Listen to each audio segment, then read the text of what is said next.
Have you ever chased a number so hard that you lost sight of your real goal? Have you ever celebrated the achievement of a metric, only later to discover that that was the very metric that caused your failure? Look, this happens a lot, and most don't realize it when it's happening, until it's too late, and the results can be devastating. But not you, not anymore, not after our session here today. Here's the money line for your notes. Pull out your Darren Daily Journal, write this down. When tracking a metric, when that metric becomes a goal, it ceases to be a good metric. It becomes a false incentive that then drives mismanagement. You end up optimizing for a proxy of reality rather than reality itself. Imagine a thriving online clothing store, one renowned for its carefully selected and high-quality merchandise. They hire a marketing agency to bring them new customers. Inside the agency, the account rep managing the account is constantly told by their boss to increase the click-through rate on ads and banners, which is a standard tracking metric that should not become a goal. When they do raise the click-through rate, they're praised. They continue to tweak and turn every digital knob and use every click gambit they can to continue to drive up that click-through rate number. The agency owner reports the click-through rate and the new customer success with great glee to the online store owner. It wasn't until several months later, when the online store's sales were down significantly and the store's cash flow was blood red, that the store owner started to look more closely at his financials. His returns had skyrocketed. Customer complaints had piled up, and their once strong customer repeat rate and referral rates had plummeted. What happened? The marketing agency's optimization of clicks brought in a volume of the wrong type of buyer with the wrong motives. That is what happens when tracking a metric becomes the goal itself. This is riddled throughout your business ecosystem, by the way. So to help you investigate, here are a variety of places where this mistake is made. And as I go through these, see if you can relate to any of these or if they give you ideas on where you should go looking inside your business or inside your own job role.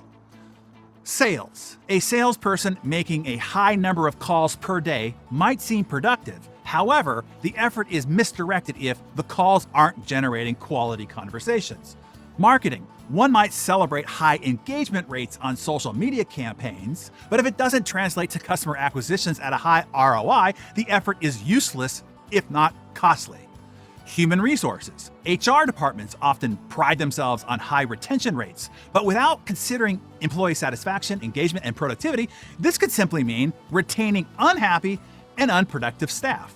Finance. Finance teams might focus on short-term profit gains, but if these come at the cost of long-term sustainability and ethical practices, the company's future is at risk. In IT or customer service, an IT or customer service department might count the volume of support tickets closed quickly.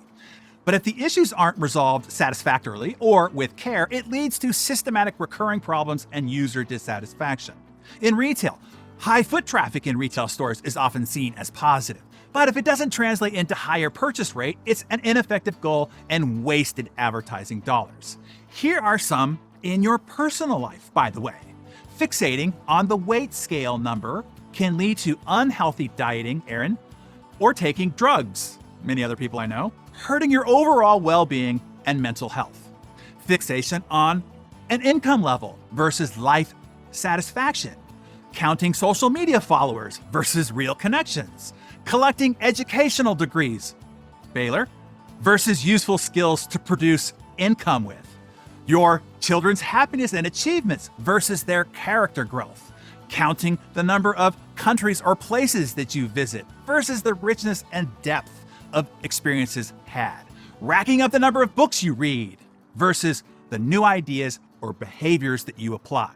To make sure you're getting the main point here, yes, it is good to have a variety of tracking metrics. Those are useful as leading indicators to your ultimate goal. The problem becomes, and it happens all the time, when the optimization of one of those metrics becomes the goal itself.